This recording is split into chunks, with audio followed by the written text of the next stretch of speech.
What is up, ladies and gentlemen? My name is Griff and welcome to the Hashtag Squad. Now, the other day I made a video explaining why dual joysticks is such a good setup for space simulation games, specifically 6 Direction of Freedom analog control. Now, part of that is learning how to set up your dual sticks correctly, and I'm going to basically teach you guys a few tips and tricks here on how to set it up. And this is basically going to be targeted at people that followed my advice and are using Thrustmaster products.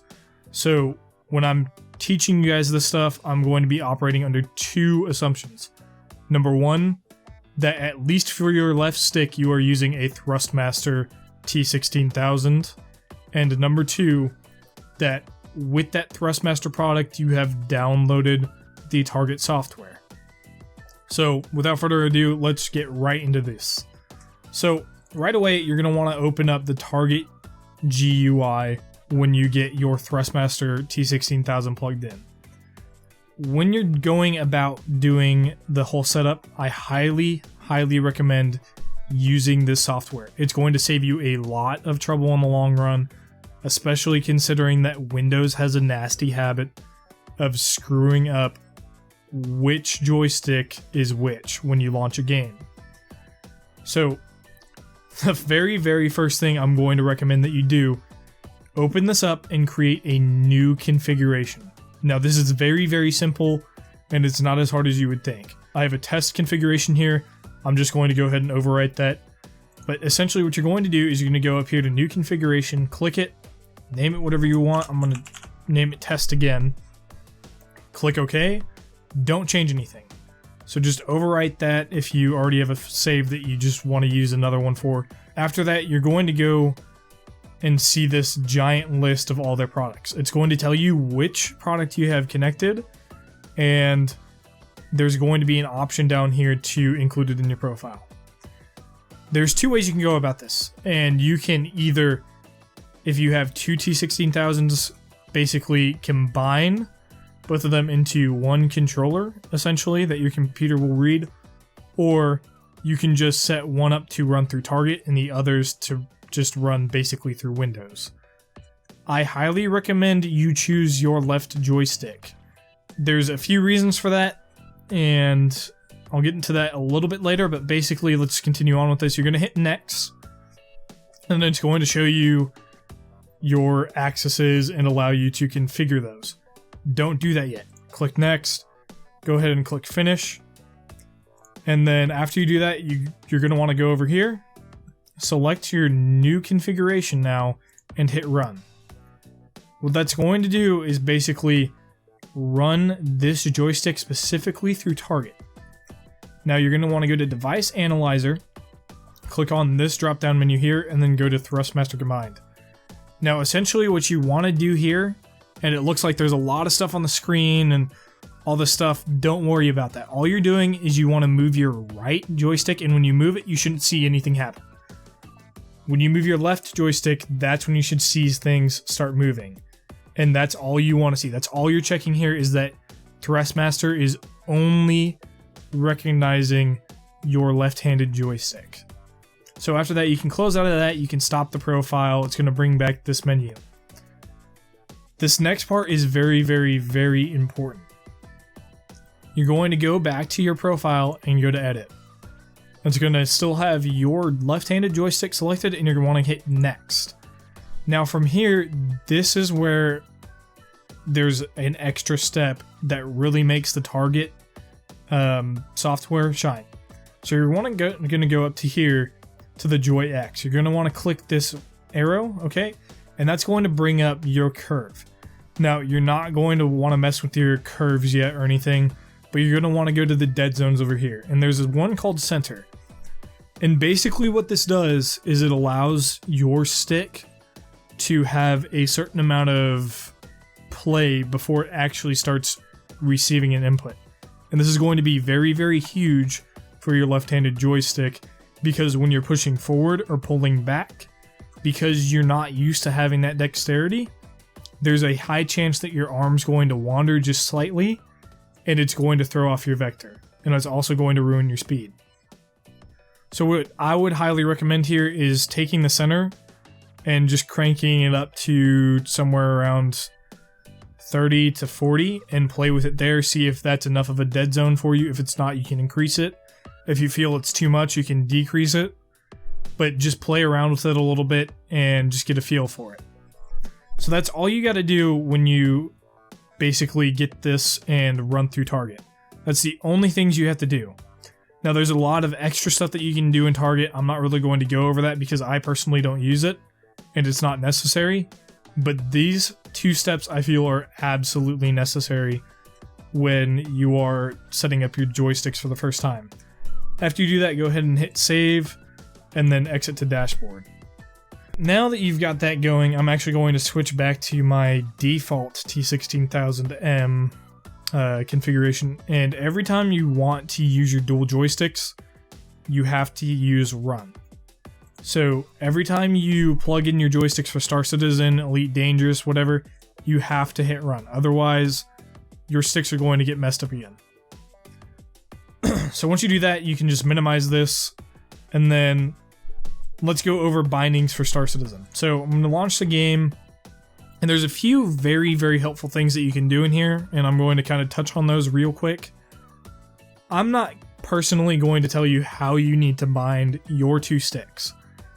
The only things that I'm going to tell you are kind of the basics. So on your left-hand stick, you want to have that all translation. So that means when you push forward on the stick, you want that to be your strafe forward. When you pull back on the stick, you want that to be your strafe backward. And when you push left, it's going to be strafe left, and right, strafe right. And then you can either have your roll or your strafe up and down on your twist axis on that stick.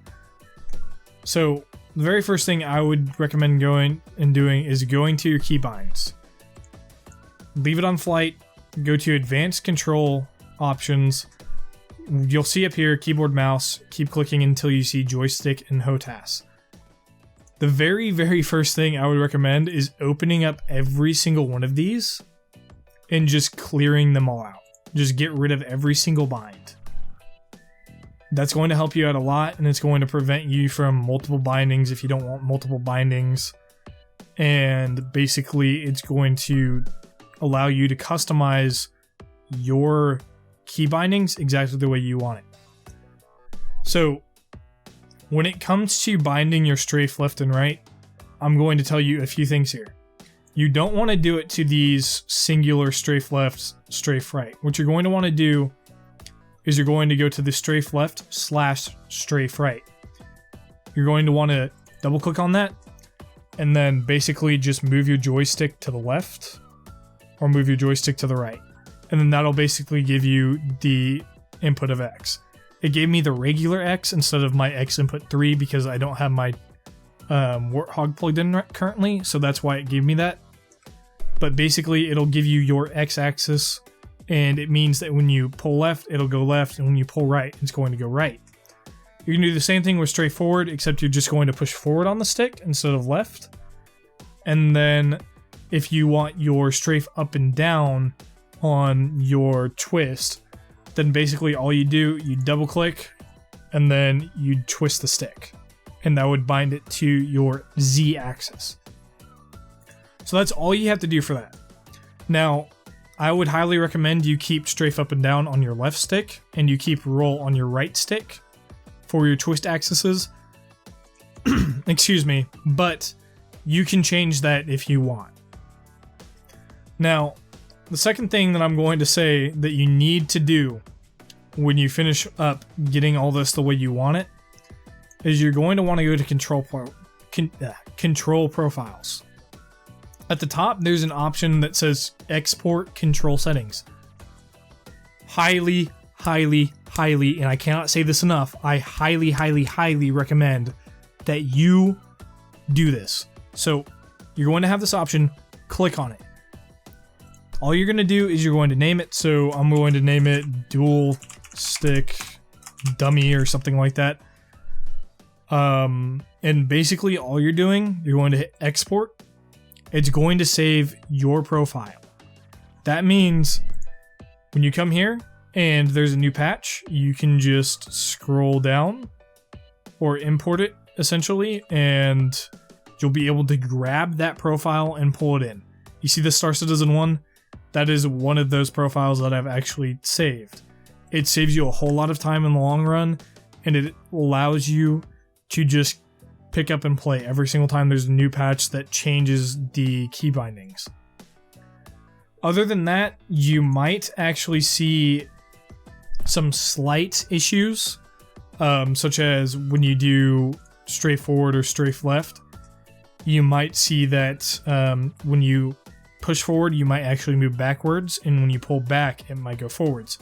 If you see that, all you're going to do is basically, again, go into your options, go into control options now instead of key bindings, and up here you're going to see the same little thing. So for me, my left stick is my Joystick 3. And all I had to do is you just scroll down and there should be a slight strafe forward and backward. And all this is an inversion setting. So because when I pulled back, I moved forward, and when I pushed forward, I moved backward. I didn't like that. So all I had to do was go here and then move this from no to yes. Same thing with the throttle. And if you have anything else that's going to bother you because it doesn't feel right, you just go in here and you change the inversion. So that's really all I have to say about how to set up your joystick. Other than that, it's going to be a lot of trial and error. You can go ahead and mess with your settings how you like to. So if you want to try and get some better turn rating or turn ratio or whatever out of your stick, and you want more of a sensitivity, basically all you got to do is, again, go to the control options, and if you move it to whatever joystick you have that you want to change, just keep scrolling down and you can edit the curves in here as well as a few other things, but I wouldn't recommend messing with that when you just first start out. Other than that, I can't really think of any other tips that have helped me personally, but if you have any more questions or if you want a more in-depth guide, I can go ahead and try and do that. But the thing with these types of setups is it's really down to personal preference. You got to do what works for you, and you can't necessarily always go with what works best for someone else. Thank you guys for tuning in, and I really hope it helped you guys out. See you all around the verse.